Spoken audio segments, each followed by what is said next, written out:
Good day, learners! How are you today? I hope you are doing great. Welcome to another day of learning opportunity. I am your teacher, Miss Nika Samson, and I will be discussing with you another topic in microbiology and parasitology. And this is all about meningitis. But before that, let us look into the objectives of today's session. At the end of the lesson, you are expected to define what is meningitis, identify the different types of meningitis, describe patient risk factors, causes and symptoms that may indicate meningitis, and discuss the complications, preventions, and treatment for meningitis. And now, let us move on to our topic, which is meningitis. So, what is meningitis? Meningitis is an inflammation or swelling of the protective membrane covering the brain and spinal cord. It is usually caused by an infection. So this meningitis is the inflammation of the lining around the brain and spinal cord. The inflammation is usually caused by an infection of the fluid surrounding the brain and spinal cord. And now, let us decode the meaning of meninges. So when we say meninges, it is the system of the membrane which envelopes of the central nervous system, and it has three layers. The first one is the dura meter, arachnoid meter, and the pia meter. The function of meninges is to protect our brain. Okay, class, let's take a look in the picture. Okay, there is an skull. Okay, the tough outer membrane is called the dura meter, and the delicate inner layer is called pia meter, and the middle layer is the arachnoid. The arachnoid is web-like structure that contain fluids and blood vessels to cover the surface of our brain. The meningitis can affect anyone, but it is most common in babies, young children, teenagers, and young adults.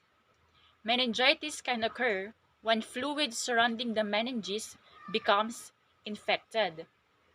So, if not treated, meningitis can lead to brain swelling, or it may cause disability, coma, or even death. Take note, class, there are two main kinds of meningitis, the viral meningitis and bacterial meningitis. So let us discuss first what is viral meningitis. So when we say viral meningitis, it's fairly common. It usually doesn't cause serious illnesses. In severe cases, it causes prolonged fever and seizures. It usually less serious and goes away without treatment. Viral meningitis is an infection caused by viruses, and people with better immune systems who get viral meningitis usually get better on their own. And now, let us proceed to the bacterial meningitis. So when we say bacterial meningitis, isn't as common, but it is very serious. Unlike the viral meningitis, it usually less serious. It needs to be treated right away to prevent brain damage or death. Bacterial meningitis is caused by bacteria, and it can be deadly and requires immediate medical attention. Here is the example of bacterial meningitis. As you observe in the picture, our normal brain is very clean and clear. Unlike the brain with bacterial meningitis, the color is very different from the normal brain. Bacterial meningitis is usually caused by the bacteria. So let's move on to the symptoms of meningitis. So class, what are the symptoms of meningitis? Anyone from the class?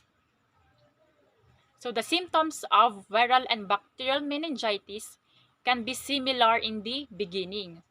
However, bacterial meningitis symptoms are usually severe. The symptoms also vary depending on your age. Here are the symptoms of meningitis.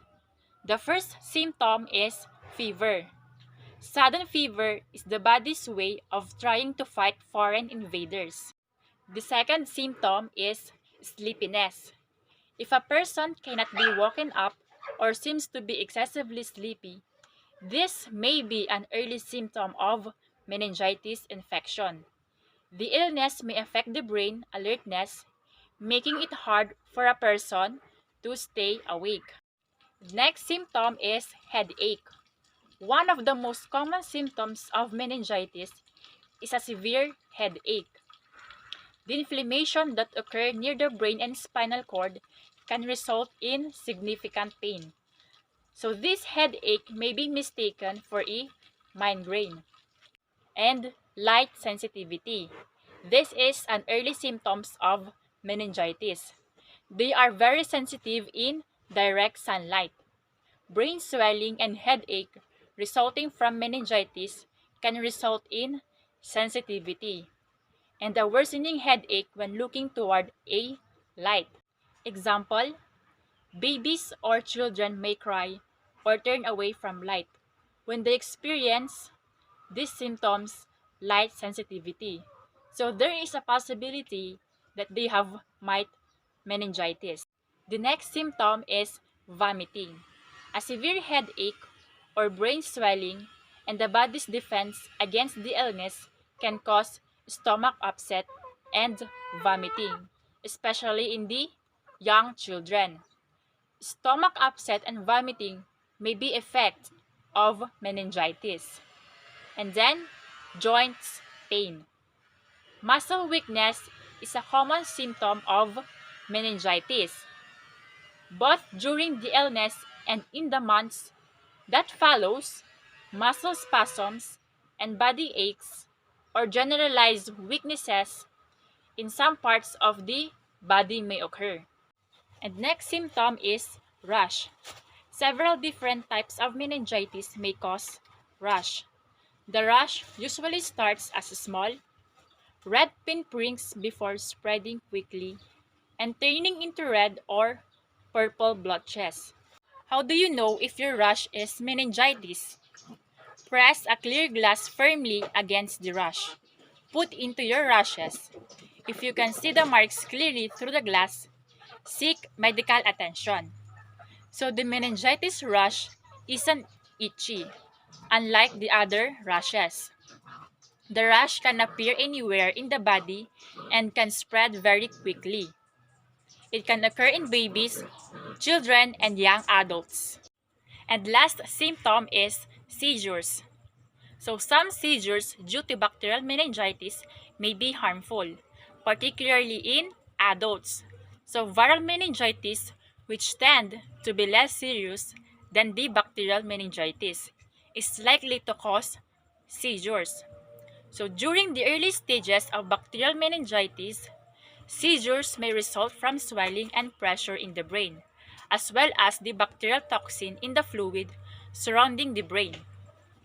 When meningitis causing brain swelling or pressure, it may cause seizures. When to see a doctor? Seek emergency medical attention if you notice any symptoms of meningitis. So, it is also important to talk to your doctor if a family member or someone you live or work with has meningitis. You may need to take medications to prevent getting infection. Call your doctor right away if you or your child has symptoms of meningitis. Seek immediate medical care if you or someone in your family has meningitis, the signs or symptoms. Seek medical treatment if you suspect that someone has meningitis.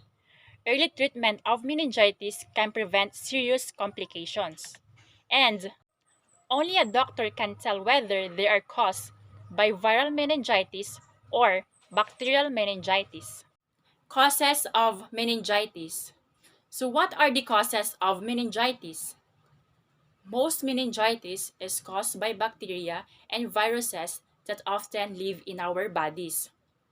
The causes of meningitis vary, although the most common causes are bacterial or viral infections. which you can catch by being around infected through respiratory droplets, and other types of infection can occur as well. And they are more likely among people who do not have healthy immune systems. Although infections meningitis can affect anybody, they spread to the tissues or meninges that surround the brain and spinal cord. They cause inflammation. So this inflammation is called meningitis. The inflammation is usually caused by an infection of the fluid surrounding the brain and spinal cord. Coughing or sneezing without covering the droplets, touching objects with contaminated hands can cause the increase of infection. Because the germs that cause meningitis can spread quickly. Outbreaks are more likely to happen in places where people live with close contact. What are the causes of viral meningitis? Viral meningitis is most common and less dangerous. It's caused by viruses, most often enteroviruses that live in our intestines. These viruses can spread through food, water, and contaminated objects. Viral meningitis is caused by viruses, and it is most common than bacterial meningitis. Usually, it's less serious. The virus may spread through food, water, and contaminated objects, and then the virus will enter in our body. Take note, class. You can get viral meningitis by breathing in viral particles that have been sneezed or coughed into the air. Viral meningitis occurs most often in babies and young children, especially those 2 months of age. Their immune system are not well developed, and the virus will get into the bloodstream more easily. And now, let's move on to the causes of bacterial meningitis. The bacterial meningitis is caused by bacteria. It is a very serious illness. These germs are usually passed from one person to another through infected saliva or mucus. Bacterial meningitis is usually caused by bacteria. So the bacteria that enter into the bloodstream and travel the brain and spinal cord cause acute bacterial meningitis. Bacterial meningitis is rare, but is usually serious and can be life-threatening if not treated right. Bacterial meningitis, the bacteria spread to the meninges from a severe head trauma or a severe local infection, such as serious ear infection. It can be spread through droplets of saliva, coughing, or sneezing. And now, the risk factors for meningitis. Meningitis is more of a danger for people with certain medical condition, such as damage or missing spleen, long-term disease, or immune system disorders. Or any age may develop meningitis.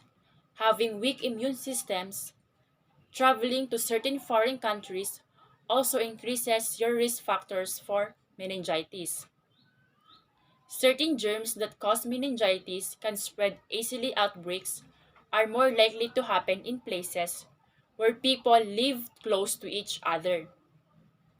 Close contact can spread the bacteria and viruses that cause meningitis. Sharing eating utensils, glasses, food, or towels can also spread the virus. Here are the risk factors for meningitis. Includes skipping vaccinations. Risk rises for anyone who hasn't completed the recommended childhood or adult vaccination schedule. And the next risk factor is age. Most cases of viral meningitis occur in children younger than age of 5.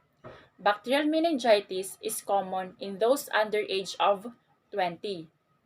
And next risk factor is living in a community setting. College students living in dormitories, personnel on military bases, and children in boarding schools and childcare facilities are at greater risk of meningitis. This is probably because the bacterium is spread through the respiratory route and spread quickly through large amount of group. And next risk factor is pregnancy. Increases the risk of listeriosis, an infection caused by Listeria bacteria, which may also cause meningitis. Listeriosis increases the risk of miscarriage, stillbirth, and premature delivery. And last risk factor is compromised immune system. AIDS, alcoholism, diabetes, use of immunosuppressant drugs, and other factors that affect your immune system also make you more susceptible to meningitis. Complications of meningitis. Meningitis complication can be severe. The longer you or your child has the disease without treatment, the greater risk of seizures and permanent neurological damage, including hearing loss. The effect of meningitis include the hair loss in the inner ear, which leads to mild to medium hearing loss. Physical damage of inner structures can result in a profound hearing loss, because hearing loss can make conversation difficult. And next complication is memory difficulty.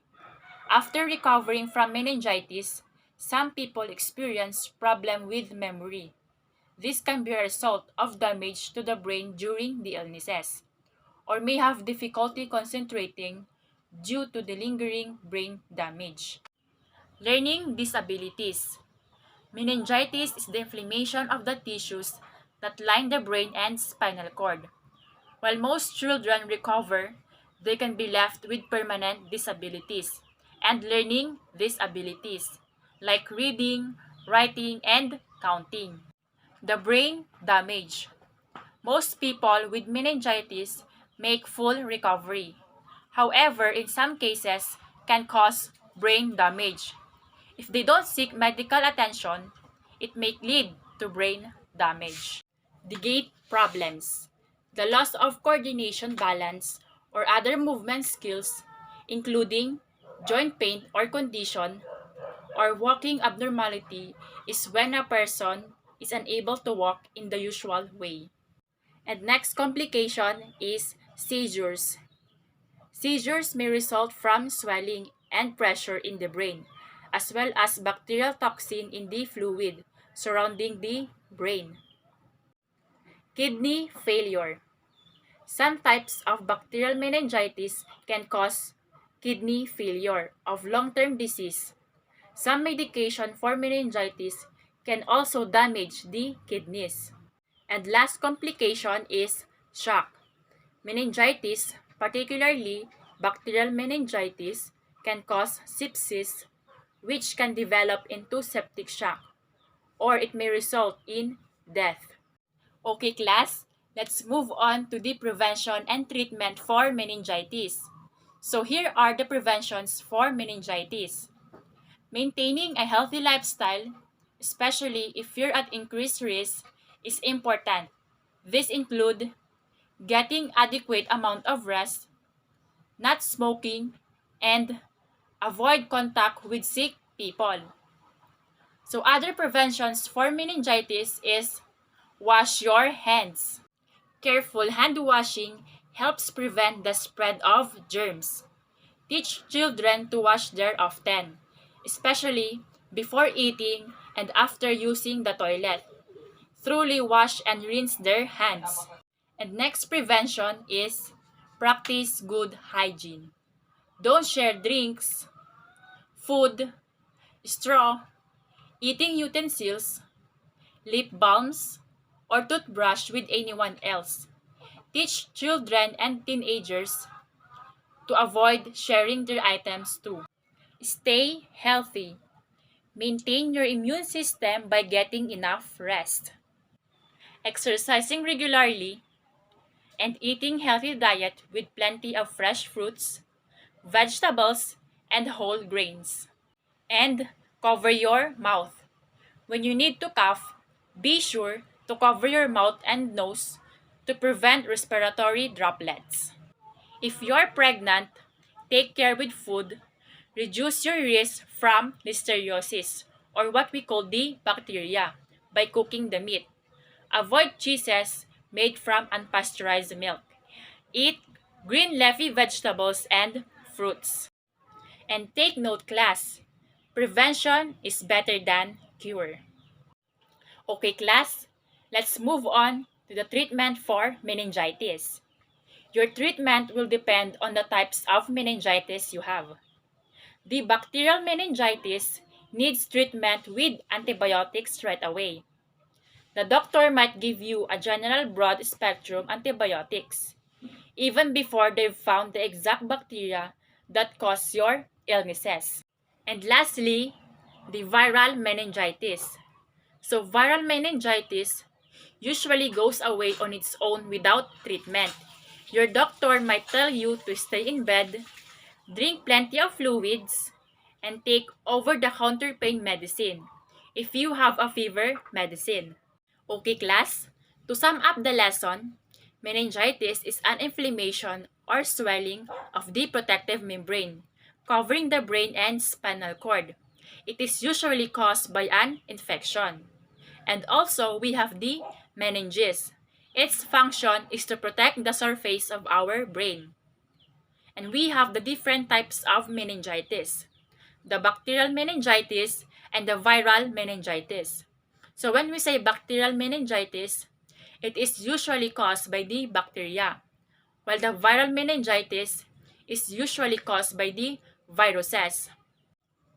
To prevent meningitis, we need to stay healthy by getting enough rest, having exercise, and eat green leafy vegetables and fruits. Okay, class, since you have knowledge or understand our lesson, I prepare an activity. So bring out your paper and your ball pen. I will dictate the questions twice only.